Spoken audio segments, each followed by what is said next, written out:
Amigos y amigas de Diario El Constructor, estamos conversando con el ingeniero Ignacio Castillo. Él es mexicano, pero yo sé que ama mucho a este país porque tiene una relación de larga data. Y está esta noche aquí en El Salvador porque estamos en la celebración del 40 aniversario de la sección El Salvador de IEEE y además la celebración del ingeniero salvadoreño. ¿Qué tal, Ignacio? ¿Cómo estás? ¿Cómo estás? Muchísimas gracias. Oye, te agradezco por la invitación a Diario El Constructor. Y bueno, sí, esta es una noche muy bonita. Estamos celebrando de manera conjunta los 40 años de IEEE Sección El Salvador, pero también 60 años de IEEE Latinoamérica.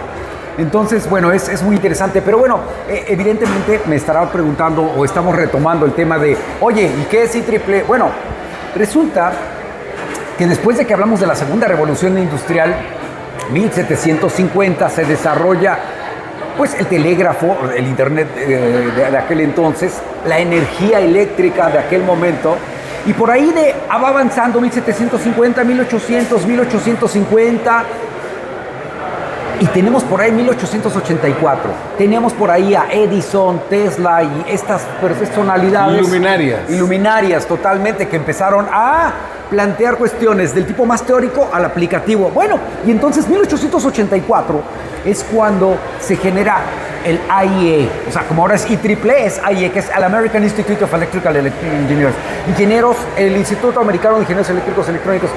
Pero después viene lo que llamamos nosotros la Primera y Segunda Guerra Mundial, viene la ONU, 45, los nuevos órdenes mundiales cada vez que pasa este tipo de cosas, y hasta el año 1962 se modifica y se hace global y ya se le llama el Instituto de Ingenieros Eléctricos y Electrónicos, que es en inglés IEEE, ¿no? The Institute of Electrical and Electronic Engineers. Y bueno, ya en ese 62 es cuando empiezan a integrarse más a nivel global, se hace la organización global. Y bueno, lo interesante, tú dices, bueno, pero ¿qué es esto de IEEE?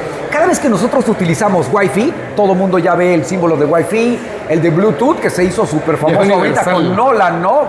Con el Holland, perdón, el de Remen, ¿no? El de los vikingos, el vikingo azul, y por eso los dientes en triángulo y se levanta. También, todos estos son estándares IEEE. Les llamamos IEEE 802.11 para Wi-Fi, .3 para Internet, o Ethernet, que es cuando usamos el Internet por cable, o el Bluetooth, que es el .15a. Y así, hay un montón de estándares para energía, aeroespacio, Internet, que es lo que más usa la gente. Ya está en todos lados. En todos lados. Pero claro, lo que haces es normar estas cuestiones a nivel general. Como ISO, que todo el mundo conoce por ahí, ISO, que ves por allí, ISO de procesos. Entonces, pero además de esto, se sacan libros, artículos a nivel de divulgación o ya a nivel científico. Y esto es una organización que también tiene voluntarios. A ver, ¿cuál es lo interesante en el proceso de creación de conocimiento? Hay inversión, creación, lo que hacen las universidades a veces, me lo dejan, tomas los artículos que llamamos papers y a partir de un montón de ellos se genera un producto. Y las empresas llegan y me dicen, bueno, creamos un producto y tiene un respaldo de cerca de 100, 200 patentes o menos, pero cada patente tiene que estar sustentada por un conjunto de artículos. O sea, al final es como un fractal, como un gran triángulo que tiene que estar soportado por ese conocimiento. Entonces la gente dice, bueno, ¿y dónde veo yo como sociedad esa aplicación? Todo ese producto de las universidades, centros de investigación públicos o privados, al final genera patentes.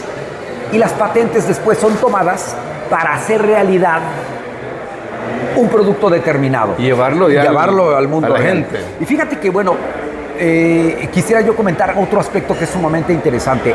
A través de los tiempos, ha habido países, instituciones que a veces ya toman un producto y hablamos es la innovación. La innovación no solamente es que yo tome una nueva idea y que ese proceso, no. También copias algo, lo reproduces y lo mejoras. Allí tienes otro tipo de innovación. Y a veces lo que haces es utilizar ingeniería inversa. Y bueno, claro, a veces sucede que dependiendo de quién da su versión, dice, es que acabo de ingeniería inversa, pero si tú tienes un oponente y dices, mira, está copiándome, y no siempre resulta, pero al final, ¿qué es? Y ahí es donde seguimos una máxima japonesa. ¿Cuál? Identifica al mejor, iguala al mejor, supera al mejor, pero en esas condiciones también estás haciendo ingeniería inversa, identificas, igualas y mejoras. Y yo creo que es algo que en El Salvador y en toda Latinoamérica tenemos que estar aplicando. En la mañana platicábamos con gente de varias universidades aquí. Decíamos, oye, ¿qué puede ayudarnos mucho? Necesitamos invertir no solamente en ese proceso que lleva mucho tiempo, que es el diseño desde... No, ¿qué sucede si empezamos a jugar estilo los asiáticos, como lo hicieron en su tiempo más reciente? Tomo algo, lo reproduzco, lo copio. Claro, al principio la copia no va a ser fantástica, pero después, si voy trabajando en la mejora, hago el proceso de ingeniería inversa y puedo tener mejores productos que el original. Y esa es otra forma de innovación. Hoy hablaste de los desafíos que plantea la inteligencia artificial y planteaste ahí unos procesos que a veces son cíclicos. Así es, fíjate que es muy interesante, de manera muy breve. El caso del telégrafo, empiezas con un telégrafo, pero este no es gran cosa si no tiene otro. Y de repente tienes lo que llamamos una red punto a punto, de manera más técnica. Pero después tienes varios, pero estos necesitan un protocolo como los humanos a la hora de que yo llego y te digo, oye, vamos a saludarnos. La pregunta es, ¿por qué hago esto? ¿Por qué te tomo de la mano y la sacudo? Hay un código, ¿no? Nos presentamos. Después, ¿qué hicieron los teléfonos? Lo mismo, y requirieron un estándar para platicarse. De hecho, recordarás por ahí de la película de Terminator en 1983 que aparecía este tema de... Bueno, pues precisamente eso en un módem se llama handshaking. Y volvemos al punto. Handshaken. Entonces, estamos haciendo la tecnología a nuestra imagen y semejanza. Si yo como occidental, porque no todas las culturas lo hacen así, yo como occidental tomo y saludo a otros con la mano y la sacudo, handshaken, ese era cuando un módem se comunicaba con otro. Entonces en ese momento dices, me estoy comunicando. Hoy ya no hacen ese ruido, pero volvemos. ¿Qué sucedió con el teléfono? Lo mismo, con las computadoras. Nace una, el otra, una red, después la red y después estándares para que se manejen redes. Después vino este concepto de la nube, the cloud, ¿no? ¿Dónde vive la nube? En los data centers. Y el otro punto súper interesante. Bueno, tú primero tienes una nube, pero esta nube va a querer platicar con otra nube. Y luego vas a tener una red de nubes. Y luego requerirás de un estándar para trabajar con varias, ¿qué? Nubes. Y estamos en ese proceso. Todavía no hay esa madurez. ¿Estamos de acuerdo? Ese es un muchacho que tendrá, ¿qué? 20, 30 años aproximadamente. Y ahí va. Y se hará grande y maduro. Mientras estamos en ese proceso. Y ahora que platicamos acerca de inteligencia artificial, precisamente estamos igual. ¿Qué es lo que está sucediendo? Una IA... Ahorita estamos descubriendo las IAs públicas, estas ya tienen mucho tiempo, pero se hacen públicas y viene la segunda. Y una IA va a querer platicar con otra IA, como tú y yo. Y después vamos a tener esa red de IAs, porque varias IAs van a querer platicar. Y vamos a tener empresas completamente hechas por IAs. Así como nosotros nos preguntamos, oye, ¿por qué no armamos una empresa? Y es completamente hecha por IAs. Y decías hoy en la conferencia, ¿y por qué no hacer diputados y congresistas? Claro, congresistas, presidentes, CEOs, y ya está empezando a suceder, ¿no? Hay gente que dice, yo lo cargo, lo entreno, y puede que tome mejores decisiones. Es parte de ese reto. Y uno más. Después vas a tener organizaciones de IAs, redes de IAs, o sea, así de complejos como somos los humanos a través del tiempo, y como hemos crecido y evolucionado, la IA en su momento, igual. Podemos tener un montón de IAs y vamos a tener IAs no tan inteligentes, unas más inteligentes, unas más inteligentes, como en todo, platicando con unas no tan inteligentes, más inteligentes y más inteligentes. Y entonces podríamos terminar con la pregunta, fíjate, trato a la transformación. Si va a cambiar incluso los aspectos filosóficos, retomar, imagínate que la IA empiece a hacer filosofía y se pregunte, oye, ese que dice que me creó, dice que tiene inteligencia natural. ¿Por qué él dice que yo soy artificial? Y entonces tendríamos que preguntarnos, ¿nos habrá hecho a nosotros? O sea, no es el Dios que nos hizo, a cada quien. Habrá sido un ingeniero que en realidad te va a decir que nosotros somos inteligencia artificial. Y si no podemos distinguir si nosotros somos inteligencia artificial o natural, viene el mismo principio de Turing que te decía que cuando hablas de inteligencia artificial, cuando puedes hablar con una persona y con una computadora y no puedes distinguir entre uno y otro, y ahí es cuando dices, esto es inteligencia artificial. Pero imagínate de regreso, ahora esa inteligencia artificial pregunta, ¿por qué estás tan seguro que tú eres el natural? Como aquella canción de AC/DC, Who May Who. Who May Who, es totalmente. Y volvemos, regresas a aspectos culturales, políticos, éticos, de valores que te vuelven a hacer pensar en el centro, que es el humano, otra vez. Tomando en cuenta eso, ¿por qué es importante para organizaciones como IEEE, en este caso la sección de El Salvador, y quienes la componen, estar analizando estos temas? Mira, impacta definitivamente todo, ¿no? O sea, no solamente como dices, Salvador, Latinoamérica, el mundo, al final todos estamos conectados con todos. Los retos que estamos enfrentando y que vamos a seguir enfrentando en temas de clima, hambrunas, y cada vez más complejos, requieren soluciones integrales. Y uno de los puntos más interesantes se discutía luego en las universidades. Ya vimos el caso de las empresas. Tú sabes, muchas empresas crecen, nacen y se caen. Y decías, oye, tales empresas en tu vida, ¿cómo es que han caído? Bueno, así pasa. La otra pregunta que planteábamos ahí en Ciudades Inteligentes. ¿Qué te garantiza que una ciudad va a estar de pie en 50 años? Ya lo vimos con Detroit. Quedó destruida en el año prácticamente 2012. Fue declarada en bancarrota. Aquella ciudad que 100 años antes había sido declarada la cuarta más importante de los Estados Unidos, donde nació el automóvil. Entonces tú tienes que 100 años después, la ciudad de Detroit queda completamente declarada en bancarrota. Entonces, esto es lo que va a estar sucediendo. Tenemos que plantear cómo es que esas sociedades, nuestras universidades, cuántas universidades vamos a tener que cerrar, transformar, mantener, y la relación con esa sociedad. Y tú lo ves ahora los jóvenes, hace mucho tiempo, cuando todavía estudiábamos bajo el esquema de la letra con sangre entra, tú podías sentarte, estar allí. Hoy los chicos tienen un problema de atención, o sea, que tienen tanta información, claro, tanta información, que ahora el reto ya no es que tengas tanta información, el reto es que te mantengas concentrado.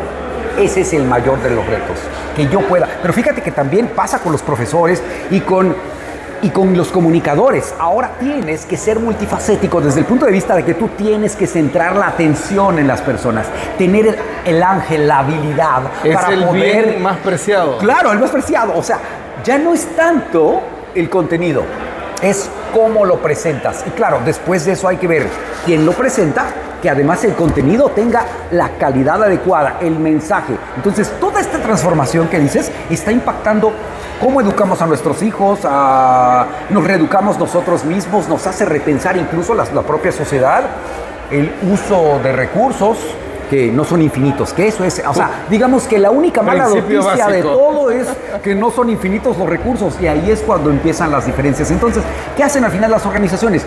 Buscas estandarizar para que al final del día reduzcas, como decimos en ingeniería, bueno, eres un solucionador de problemas, pero ¿qué hace a un ingeniero mejor que el otro? Muy bien, ingenieros, 100 te resolvieron el mismo problema. ¿Quién lo resolvió utilizando menos recursos? El tiempo es uno y el dinero es el otro. Bueno, ese fue eficaz porque resolvió, pero fue eficiente porque lo resolvió con el menor de los recursos. Y a veces, ¿cuántas veces en la vida decimos, oye, tenemos una emergencia, hay que resolverla? ¿Cómo? Oye, tengo a 10 personas que lo resuelven. Llámate a aquel que resuelve bajo crisis, porque a veces tú tienes, como en un navío, en un gobierno cualquiera de cualquier país, me refiero a los gobiernos en general, o los gobiernos de empresas, o los gobiernos de universidades, o de cualquier institución. Tienes gente que es muy buena liderando un equipo cuando todo va en condiciones generales, pero a veces necesitas un capitán para un barco que está dañado. Un Messi. Bueno, yo diría más un Hugo Sánchez. Yo diría más un Hugo Sánchez, que es un pentapichichi, que espérame, o sea, el otro no se hizo cinco veces. Un Messi. No, yo me iría más por un Hugo Sánchez. Está bien. Entonces, a veces, gente que es muy buena manejando crisis, no es muy buena manejando situaciones fuera de crisis. Pero a veces necesitamos preparar y entender a esa gente que te es muy buena en crisis. Termina la crisis, regrésame a alguien que sabe manejar fuera de crisis. Entonces tienes a alguien que maneja muy bien cuando la tormenta no es fuerte, y hay alguien que no pierde la calma cuando tenemos tormenta. Entonces la pregunta, ¿de dónde sacamos a esa gente? Tenemos que seguir reentrenando humanos, y si la tormenta está demasiado, entonces ahí es cuando jugamos. Bueno, entre los humanos más brillantes te volteas y dices, mi hermano llamado inteligencia artificial, que no es otra cosa más que la evolución de la misma que llamamos inteligencia natural. Entonces al final nos vamos a estar funcionando. El último punto que planteábamos, lo que llamamos mecatrónica, Este año, 2026, desde enero, ya se está llamando inteligencia artificial física, Physical Artificial Intelligence, que es el que tú pongas inteligencia artificial a cosas físicas, versus la otra que sería la inteligencia artificial no física, ChatGPT, Space, que tiene que ver más con el pensamiento, con las ideas. Pero que además tiene que ver con que tú escribes en una computadora y esto está en la nube.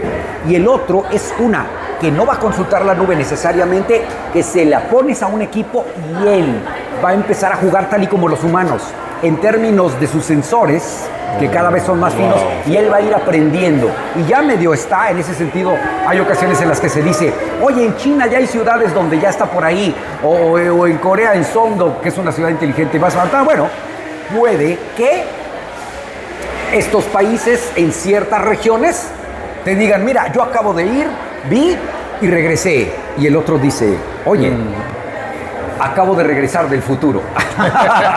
¿No? Porque allá ya lo haces. Y al final del día va a llegar a todos, pero a diferentes velocidades. Es como una onda, ¿no? Y eso es lo interesante en todas nuestras sociedades. Y hay que ir preparando nuestra sociedad para cuando llega. Te voy a poner un último detalle. Por ahí de 2015-16, yo visitaba Perú, Colombia, Ecuador. Pero algo que me llamó mucho la atención es que empezaba yo a ver muchas motos. Y yo en ese momento, después de rápido, dije, oh, no es posible. Y me dice alguien, ¿y qué pasó algo? ¿Te lastimaste? No. Esto que estoy viendo va a correr a veces hacia arriba o hacia abajo. Tiempo de estrés. Después, 4 o 5 años después, Ciudad de México también estaba llena de motos. Y tú habías visto, antes de Perú y de Colombia, tú lo habías visto en Asia. Un montón de motos. Ahora dime, ¿en qué ciudad no hay una cantidad tremenda de motos? ¿No? Entonces, viste, es como una ola. Entonces, a veces tienes que prepararte psicológicamente para lo que viene. Y en este sentido, la invitación a todo mundo es que vaya preparando. Al final del día, la IA estará con nosotros, creciendo de manera paulatina, nosotros con ella aprendiendo. Entonces, ¿nos guste o no nos guste? Entonces, es como un cuchillo, nada más hay que ver cómo no nos lastimamos, ¿no? Pero poco a poco también volvemos, no es algo totalmente fuera de. Tenemos que irlo integrando poco a poco en nuestras vidas, ¿no? Y cada sociedad dictará qué tan bien o qué tan mal la estará usando, como los cuchillos. Y de nosotros va a depender qué tan bien o qué tan mal estemos preparados. Claro, sí, y cómo la usamos, ¿no? Que ese es el tema, ¿no? Los autos, la gente dice, sí, un auto, pero a veces un auto mal manejado está ocasionando accidentes, matando a alguien. Es tecnología, toda la tecnología tiene, como nosotros, dos caras de la moneda, ¿no? Ignacio, qué rico conversar contigo, qué bonito escucharte en tu ponencia. Muchísimas y qué bueno gracias. que estés aquí en El Salvador. Oye, pues muchas gracias. Siempre es un placer para mí venir a mi hermano país, pero que yo lo siento más que hermano, ¿no? Por tantas veces y esa relación fantástica que tenemos, no solo en toda Latinoamérica, específicamente en El Salvador. Y eso pasa sobre todo cuando vienes con frecuencia, cuando haces amigos, volvemos, ¿no? Habrá toda la tecnología, porque el pretexto es tecnología, pero los amigos que vas dejando, planteaba yo, aquellos que ya se fueron y que conocimos hace muchos años, y por eso hay que disfrutar cada día, porque no sabemos si se van o yo soy el que se va. Por tanto, tú tienes que disfrutar al máximo. Sí, la tecnología es el pretexto, pero el centro somos los humanos, el centro somos tú y yo. Perfecto. Gracias. Ignacio, muy amable. cuánto gusto. Dale, gracias. Amigos y amigas de Podcast El Constructor, tenemos mucho más para ustedes.